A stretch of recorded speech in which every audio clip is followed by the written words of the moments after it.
Desde los primeros días de lucha, un indecible terror reinaba en Madrid. La opinión pública tuvo al principio la tentación de atribuir a los anarquistas las violencias sufridas por los civiles, y en particular en Madrid. La historia dirá algún día si fueron justos quienes los consideraron responsables de estos hechos. En todo caso, debieran ser todos los gubernamentales, sin distinción, quienes asumieran la responsabilidad.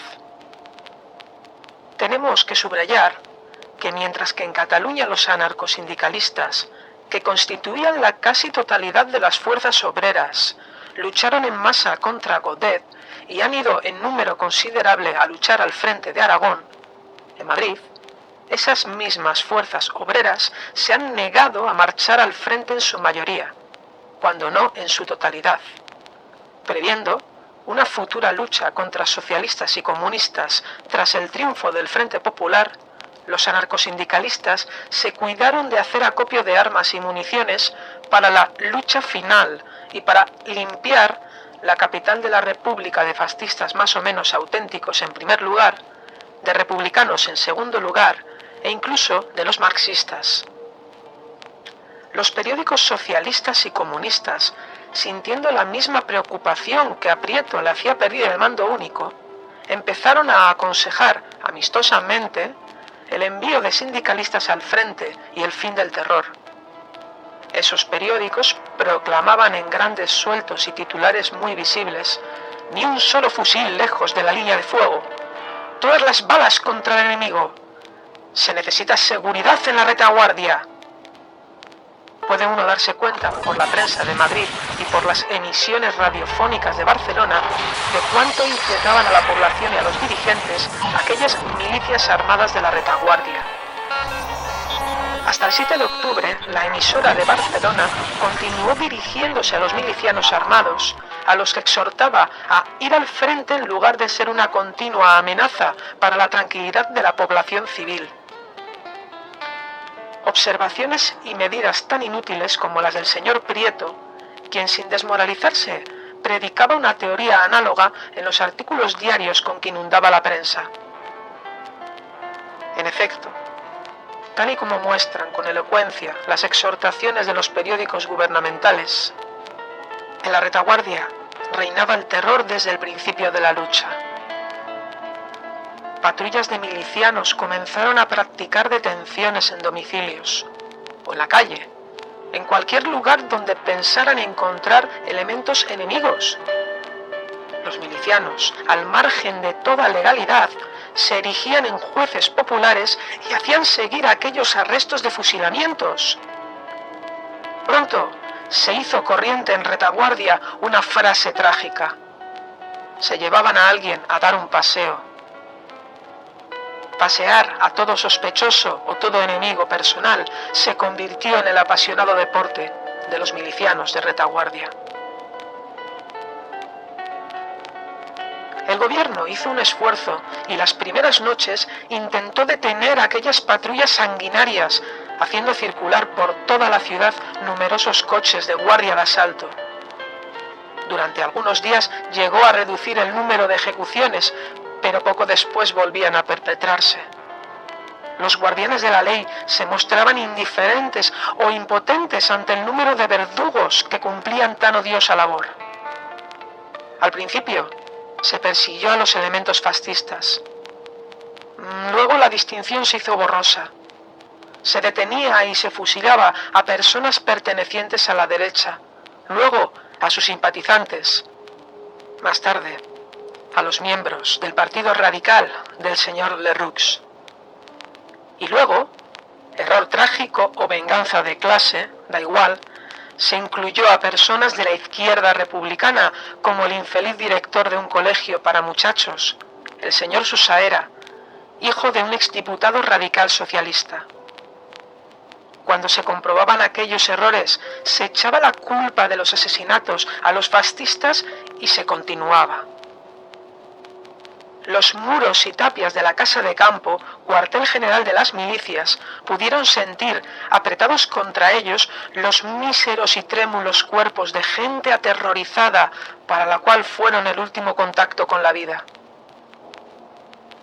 Tras espeluznantes ejecuciones en masa efectuadas en la casa de campo, el gobierno, incapaz de impedirlas, cerró aquel enorme parque imposible de vigilar. Las ejecuciones de personas detenidas prosiguieron, con la única diferencia de alargar un poco la agonía del paseo. Llevaban a la gente al depósito del cementerio municipal o a la pradera de San Isidro, o bien a las carreteras que rodeaban la capital. El gobierno hallaba todos los días 60, 80 o 100 muertos tumbados en los alrededores de la ciudad. Iban a buscar a la gente en pleno día a su casa, a su trabajo o a la calle. Si no encontraban al que buscaban, se llevaban a algún miembro de su familia. Para las familias privadas de uno de sus miembros empezaba entonces un largo calvario, que iba desde la Dirección General de Seguridad, donde no encontraban nunca a la persona detenida, hasta las carreteras conocidas como depósitos de gente asesinada, a la que con frecuencia solo se podía reconocer por la ropa. Los ministerios de la guerra y del interior mostraban de continuo su incapacidad ante la ola creciente de terror, publicando comunicados y notas que se pueden leer en todos los periódicos, en los que desaprobaban los arrestos domiciliarios no ejecutados por agentes o por guardias de asalto. Se invitaba a los ciudadanos a no abrir su puerta a las milicias y se proporcionaban números de teléfono a los que llamar en caso de detención. Por la angustia que se transparentaba en aquellos comunicados, el gobierno legal mostraba su desacuerdo con las milicias y, por desgracia, también su impotencia. Sin embargo, el gobierno hubiese podido detener los saqueos y la anarquía, ya que disponía de la Guardia Civil, que muy numerosa en Madrid no se había puesto del lado de los alzados. Esa fuerza, por su número y su formación, habría bastado para mantener el orden en la capital si se hubiese querido emplear. ¿Por qué no la utilizó el gobierno? Puesto que, por su instrucción militar y su origen, esa fuerza siempre ha servido para mantener el orden establecido y perseguir el bandolerismo. Se ha podido constatar, en efecto, que si algunos escuadrones de la Guardia Civil fueron mandados al frente, otros permanecieron acuartelados y les quitaron incluso sus fusiles, dejándoles solo sus armas cortas. La explicación se buscará en el hecho de que los obreros odiaban a la Guardia Civil, a la que acusaban de haber reprimido duramente las revueltas obreras, en particular las de Asturias, y mostraban en relación con ella la misma desconfianza que manifestaban respecto del ejército. El gobierno no quiso, pues, utilizar esa fuerza que para restablecer el orden hubiese debido reprimir los actos violentos de los milicianos. El número de ejecuciones efectuadas en Madrid por las patrullas de milicianos despertó también la inquietud de partidos políticos que por lo menos intentaron organizar las matanzas. Admitamos a su favor que con la esperanza de reducirlas. Un tribunal revolucionario, especie de checa extralegal, compuesto por miembros de todos los partidos integrantes del Frente Popular, se constituyó en los sótanos del Círculo de Bellas Artes de la calle de Alcalá, edificio que enarbolaba la bandera rojinegra de los anarquistas. Los detenidos eran conducidos ante el tribunal. Juzgados al cabo de unas horas, eran luego fusilados. Algunas de las personas detenidas y sometidas a ese tribunal tuvieron la sorpresa de recobrar la libertad. Pero la existencia del llamado Tribunal Revolucionario no consiguió detener los registros seguidos de asesinatos que se sucedieron en número creciente. Nunca se llegará a conocer el número de personas asesinadas a raíz de una simple denuncia, por venganza personal, por rencor o simplemente, y de esto hubo muchos casos, porque el denunciado era acreedor del denunciante. Toda la ralea de una gran ciudad actuaba libremente, con desbocada pasión y gozaba de la impunidad que brindaba la ausencia de fuerza pública que el gobierno debía mandar a combatir en distintos frentes, o que temía utilizar, como fue el caso de la Guardia Civil. Los sospechosos intentaban esconderse. Algunos llegaron a salvar la vida refugiados en escondites increíbles. Otros no se atrevían a dejar su casa y cuando llamaban a su puerta no la abrían.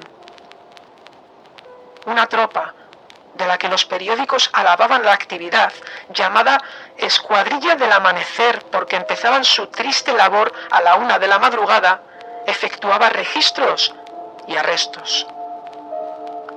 No se veía en las calles un solo sacerdote, porque aquellos que se habían arriesgado a salir durante los primeros días habían sido exterminados. Las monjas, que habían sido expulsadas de orfanatos y hospitales, tuvieron que huir vestidas de civil. Como su cabello corto estaba de moda, pudieron pasar desapercibidas. Los ciudadanos, que siendo funcionarios o empleados, debían forzosamente salir a la calle, lo hacían disfrazados de descamisados. Madrid, la ciudad coqueta por excelencia, donde por tradición las mujeres cuidan su peinado y su calzado, pareció transformada por la varita de una bruja fea y mala. El sombrero femenino, considerado como un tocado burgués, fue desterrado. Nadie osaba llevarlo por la calle y las pocas mujeres que se empeñaron en hacerlo tuvieron que claudicar ante las miradas desconfiadas y las amenazas. Madrid ofrecía un aspecto asombroso. Burgueses saludando, levantando el puño y gritando en todas las ocasiones el saludo comunista por no convertirse en sospechosos. Hombres en mono y alpargatas copiando de esta guisa el uniforme adoptado por los milicianos. Mujeres sin sombrero, vestidos usados, raspados, toda una invasión de fealdad y de miseria moral, más que material, de gente que pedía humildemente permiso para vivir. La gente que en tiempo normal llenaba las calles y las terrazas de los cafés, yacía bajo tierra o se disfrazaba. Durante la noche, Madrid no dormía, temblaba. Uno escuchaba atentamente los ruidos de la calle, acechaba los pasos a la escalera y se esperaba siempre un registro de los milicianos. Al final del mes de agosto, el gobierno adoptó la única medida inteligente que opusiera a la actividad letal de los milicianos.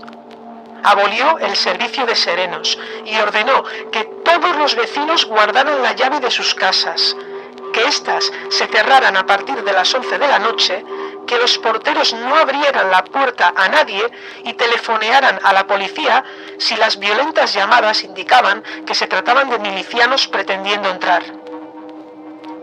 Esta disposición por lo menos permitió a los madrileños dormir con algo más de tranquilidad, pero solo duró unos pocos días, porque más tarde los milicianos obligaron a los porteros a dejar la puerta abierta durante toda la noche.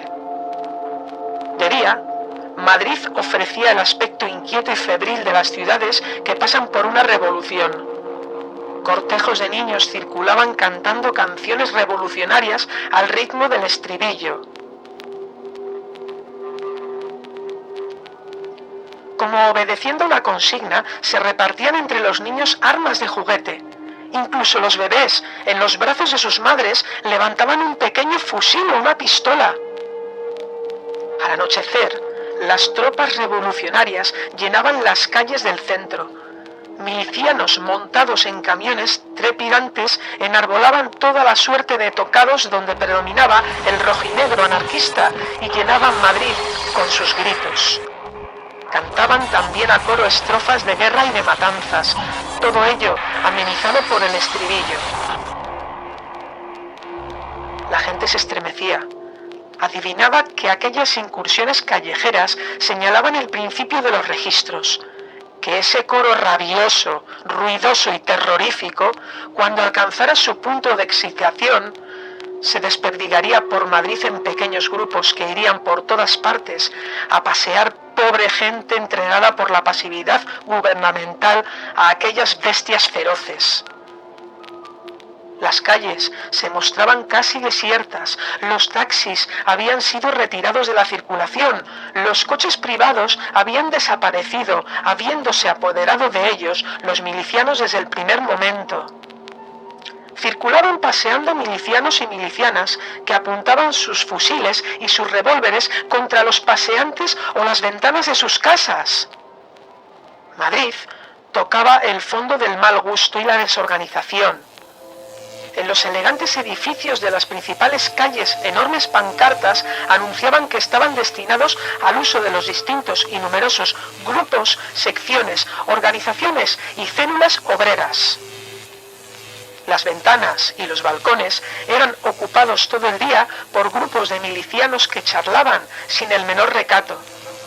A los madrileños les esperaban sorpresas. Un día, en la calle de Alcalá, la más elegante de Madrid, frente al Círculo de Bellas Artes, un grupo de milicianos despedazaba un enorme toro. Los paseantes tuvieron una arcada creyendo en primer momento que se trataba de la ejecución de alguna sentencia pronunciada por la terrible checa que se asentaba en el círculo. La falta de seguridad personal fue tal que muchas personas que, lejos de ser fascistas, pertenecían a partidos no perseguidos por el gobierno, empezaron a suplicar a las autoridades que les pusieran a disposición de la Dirección de Seguridad, único medio, pensaban, de disfrutar de la protección de la ley, aunque fuera entre los muros de una prisión. Así, tanto ese tipo de arrestos como los que se ordenaban de personas consideradas sospechosas acabaron llenando las cárceles. La de Madrid rebosaba de prisioneros con 7 u 8 personas por celda y su número pasaba de 3.000, así que hubo que habilitar conventos en cárceles suplementarias para hombres y para mujeres. A su vez, militares arrestados bajo la inculpación de simpatía por los insurrectos, al no considerarse seguros en las cárceles, pidieron a su traslado al hospital militar, invocando su débil estado de salud. Este fue el caso del general López Ochoa, detenido por el gobierno como responsable de los fusilamientos de obreros con ocasión de la Revolución de Asturias. Pero hubiera debido esconderse bajo tierra para escapar de la ferocidad de los carniceros de retaguardia. Un día del mes de agosto, la chusma se presentó gritando frente al hospital militar situado en Carabanchel, a las puertas de Madrid. Afirmando que se preparaba la evasión del general, se apoderó de su cuerpo, que fue despedazado, siendo paseada la cabeza en el extremo de una pica. La situación de los prisioneros civiles no fue mejor. Un día corrió el bulo de que las milicias rodeaban la cárcel de Madrid, dispuestas a tomarla para fusilar a los fascistas que estaban allí encerrados. Se reforzó la guardia y no ocurrió nada. Pero días después, una noticia sorprendente recorrió Madrid. Se pretendió que los detenidos habían pegado fuego a la cárcel para evadirse a favor del incendio. De los miles de prisioneros encerrados en la cárcel central de Madrid, solo 2 muchachos consiguieron escapar. Todos los demás fueron exterminados. Entre ellos se encontraban personalidades como don Melquíades Álvarez, antiguo republicano, jefe del Partido Republicano Liberal Demócrata, y el señor Rico Abello, exministro del Interior en el gobierno presidido por el señor Martínez Barrio en 1933 y alto comisionario en Marruecos en febrero de 1936. Los fusilamientos duraron toda la noche en el interior de la cárcel, sembrando el terror en las casas vecinas. En los archivos de la Dirección de Seguridad se encuentra una foto donde se ve el cadáver del señor Melquíades Álvarez, exhibiendo en el cuello una enorme herida provocada por un bayonetazo. El cuerpo de Rico Abello se encontraba echado a propósito sobre un montón de cadáveres destinados a la fosa común. Durante esos mismos días, un tren que iba a Madrid llevando 200 prisioneros y rehenes desde Alcalá de Henares y Guadalajara fue detenido por los milicianos en la estación de Vallecas y los prisioneros fueron fusilados en el acto. Estos últimos hechos decidieron por fin al gobierno a tomar la dirección de la represión, formando un tribunal compuesto por miembros de la magistratura y un jurado popular reclutado entre los partidos inscritos en el Frente Popular. Ese tribunal, dada la publicidad que tendrían sus sentencias, estaría obligado a medir su alcance y a justificarlas. Sin embargo, no temió pronunciar sentencias condenatorias como las de los señores Salazar Alonso, Abad Conde y Rafael Guerra del Río, exministros del Partido Radical en el gobierno Lerroux, acusados sin ninguna prueba, por cierto, de haber favorecido el alzamiento. Su pecado era muy distinto, el de pertenecer al antiguo Partido Radical, bajo el gobierno del cual habían sido ministros en distintas ocasiones. Salazar Alonso había sido perseguido encarnizadamente por los socialistas que lo acusaban de haber puesto trabas a sus actos revolucionarios.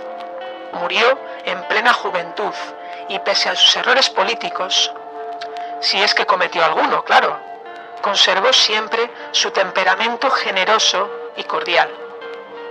A Guerra del Río ni siquiera se le podía reprochar el haberse opuesto a los socialistas, ya que siempre le habían atraído los elementos obreros e incluso simpatizaba con ellos. Con estas dos víctimas del furor revolucionario desaparecía todo un símbolo del pasado de las luchas republicanas españolas. Habiendo pertenecido siempre al Partido Republicano Radical, llamado histórico, que presidía Lerroux, esos dos hombres habían luchado por la libertad y sufrido numerosas persecuciones. Guerra del Río, ante el pelotón encargado de su ejecución, había visto quizá pasar ante sus ojos lo que fue su vida, las veces con que bajo la monarquía tuvo que recorrer las calles de Barcelona, detenido como agitador y conducido al cuartelillo de policía, esposado y en ocasiones encadenado a un compañero sindicalista. Ese compañero sindicalista que en aquel momento debía estar ampliamente representado en el pelotón de ejecución. Los marxistas a la izquierda y los monárquicos a la derecha no tendrán que enfrentarse en el futuro a esos republicanos cuyas convicciones se habían formado al abrigo de una lucha sostenida por la República y por la libertad.